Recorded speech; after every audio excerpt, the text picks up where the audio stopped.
Hey there, friends! I got a piece of aluminum here, and there's a story. So you'll see, this is 1/8-inch thick aluminum, and there's 3 sheets right there, and I have one in my hand.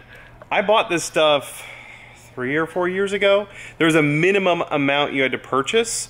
I think it was like $30 worth of scrap metal, and I needed to make my Han Solo belt buckles out of aluminum, which was way more than I needed. In fact, I got all of that out of this sheet, and I'm using this sheet because we're starting work on the Fat Man today. This scrap of aluminum I've been slowly carving hunks off of for the last 3 years, even after having finished the project I bought it for. I still have tons left over. So there's some lineage to this project here. I kind of like how materials I've used over the years in different projects get used and reused in future projects. Kind of cool. Something else I've been working on is some 3D printing. I am working on a project with a bunch of other makers, like my buddy Joel, the 3D printing nerd, Bob from I Like to Make Stuff, a bunch of other amazing makers. It's Project Egress. And we're making a giant space door, Apollo 11, I think, hatch. Anyway, a bunch of makers are getting in on this. Adam Savage got the whole thing started. I was sent all of these files for one part of the hatch. It's this latch mechanism. So I printed all of these on the Form 2, and they look gorgeous. Some of the parts, for example, this little pin here is meant to go in that part there. I recreated that part in metal. So I got a lot of practice on the lathe over there. That little fella right there. Still something I don't have a ton of experience on, so this was a perfect project to do some practicing. So I have that one, I have this one here, and then I'm going to make these as well, unless I can find a rod at the hardware store that's that diameter already. But yeah, it was a really great excuse to get some more use out of the Form 2 and learn or practice a little more metal work there.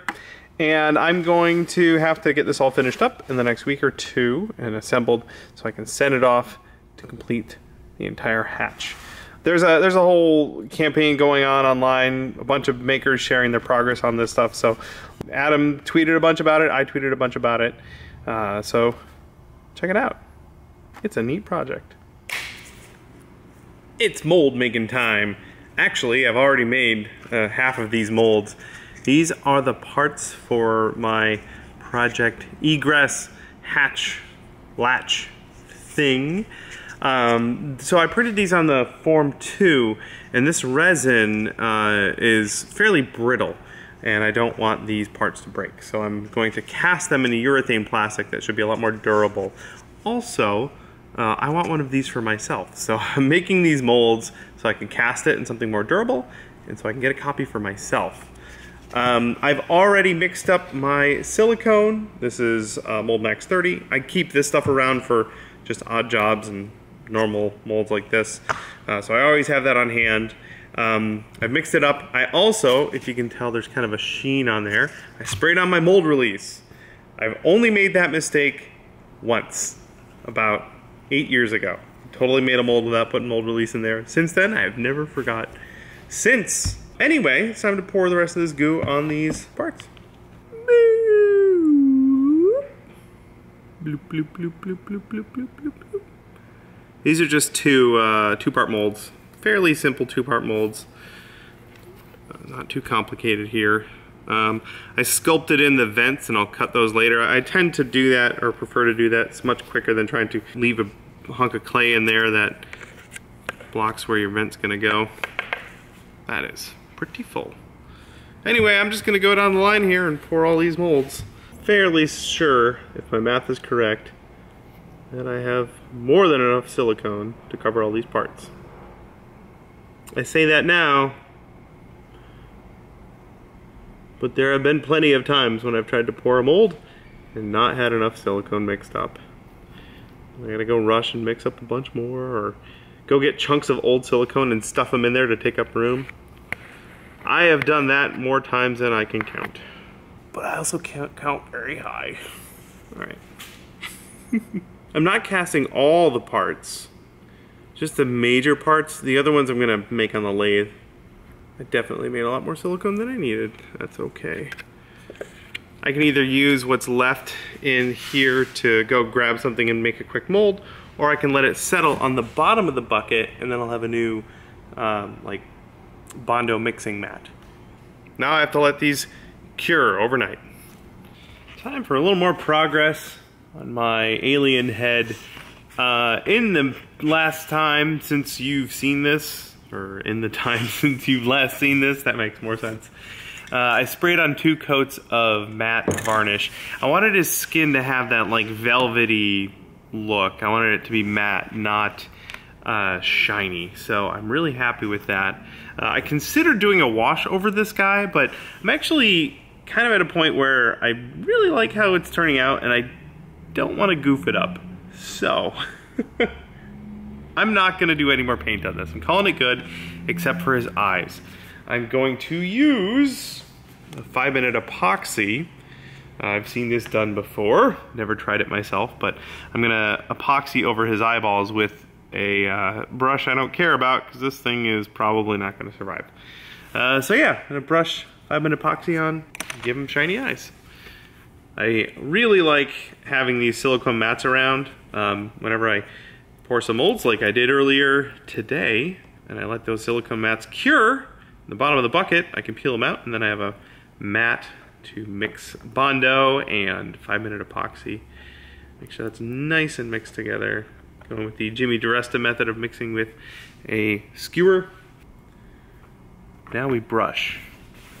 This is a technique that I have seen many times but never attempted myself, so I'm pretty excited to give it a shot.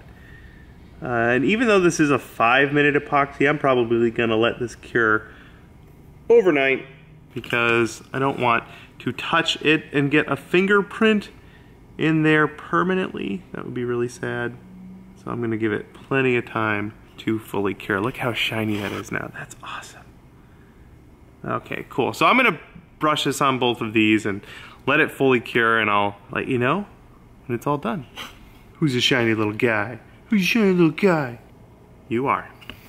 Hello friends, I've got something I want to share with you guys today. I made a foam mini nuke. This one is fully foam, even the back is all foam, so it's really squishy. So that way when we toss it around with our mini nuke launcher that we're working on, it won't break and fall apart. Our other one has a PVC base and has some cool screws and stuff on the outside of it. So it might get caught in the launcher and it also might break when it comes out of the launcher. So, got a foam nuke. I actually made 2 of them. This one isn't assembled yet. I have all the pieces right here. And the reason I did 2 is when we were working on this design, we were pretty convinced that when this left the launcher, it would tumble. Kind of like if you throw a football without putting spin on it. So we thought this was gonna tumble end over end. So the second one I was working on was gonna have fins that would go in at an angle, and that way it might help it spiral. But the first one worked out, so I never had to finish the second one. Since we lucked out and this flies straight and true, we want to try and get it to fly a little farther. Now this thing is hollow, and I don't know if a more dense object would fly farther or not, but since I have a second one, I can fill this with leftover expanding foam we've had for about a year. We used it with Evan and Caitlin when we did custom Nerf darts that we made on their YouTube channel. So I'm going with flex foam at 25. It doesn't expand as much as the 10 that we have, or X, I guess. This one only expands 2 times its volume, so it's the most dense one we have. I don't know if it's good anymore. This stuff, once you open it, it doesn't have a very long shelf life. But we'll see what happens. I just got to shake it up a bunch. I actually want to introduce as much air as possible. And I got a little opening cut into this guy so that I can pour it in there. And we'll see how it goes. Small snag. I can't open it. And neither can I, but we're going to use technology. That is on there. Oh, there it is. Yay! I wonder if it's still good. This is from last summer. I think this is what we used to make Nerf make Nerf darts with Evan and Caitlin. I got that part off.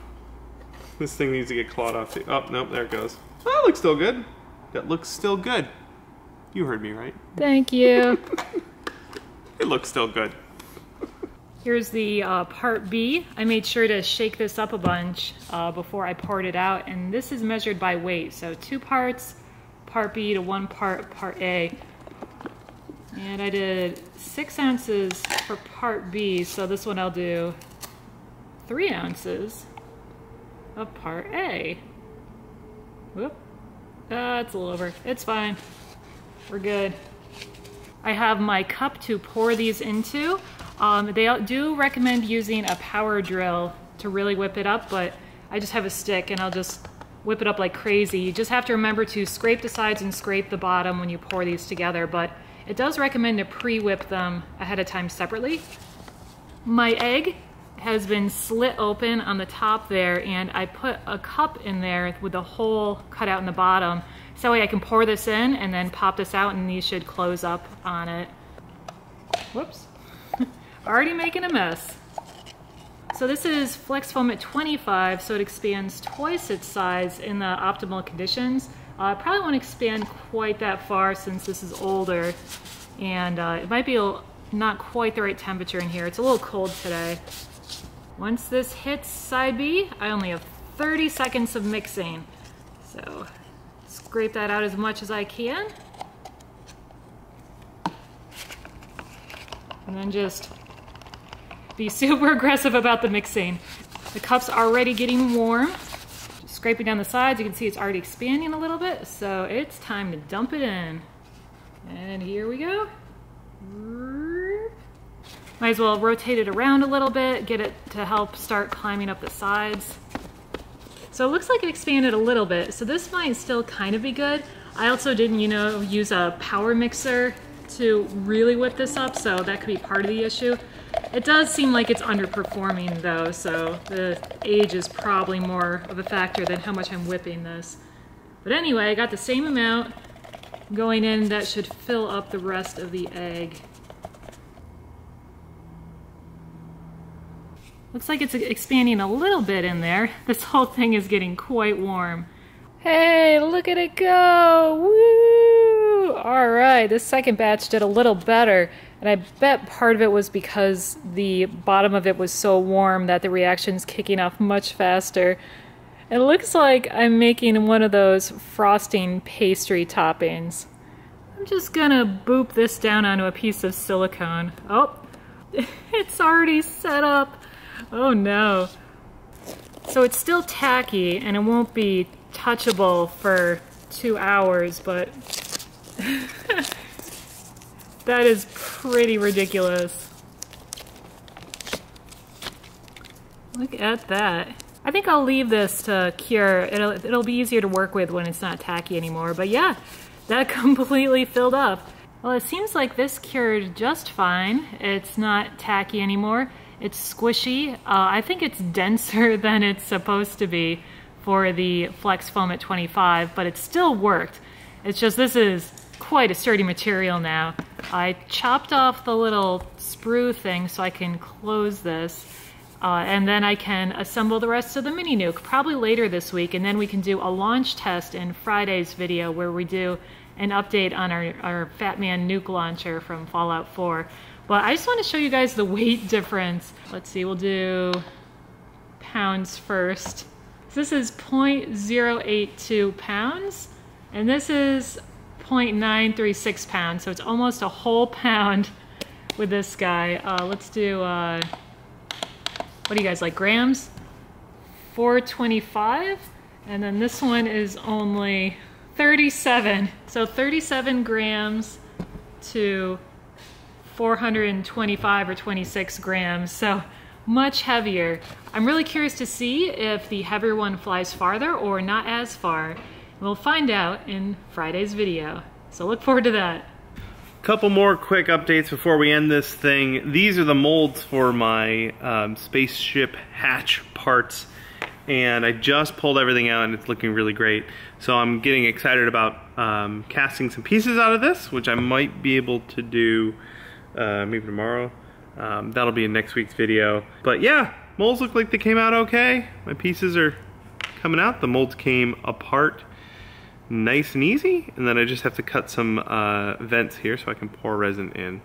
So I'll get to that later today or tomorrow, and I'm getting pretty stoked. I'm seeing people share their versions of this project online. Sean Charlesworth, my buddy over at Tested, did one all in blue, and then he painted the edges white to mimic a blueprint drawing, which I thought was kind of cool.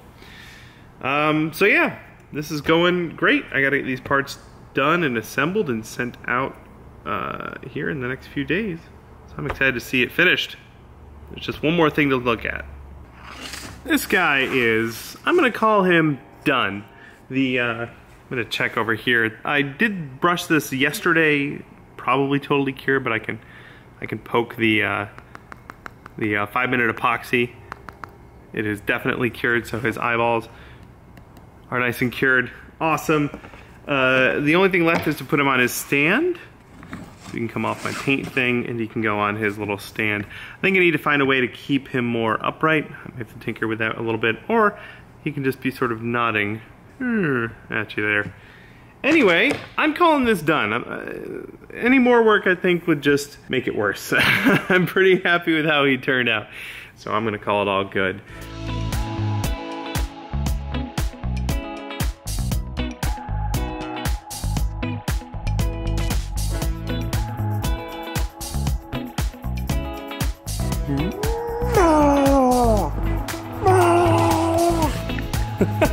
Yes, that will do it for this week. Thanks so much for hanging out with us in the shop, checking out the behind the scenes and some fun little personal projects. That'll do it for us. We are continuing to crank on the Nuke launcher. We're going to work on that a little bit today. Very excited about that. And hopefully by this week we'll start to add the cosmetic parts to make it look like the Nuke launcher.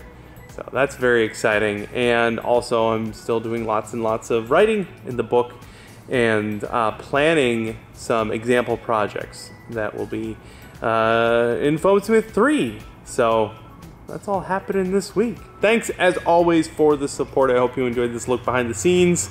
Leave comments as always if you have any questions about what we have going on over here. I can't wait to hear from you. Can't wait to chat with you guys later on this week. All right, this is Bill, his alien friend, signing out.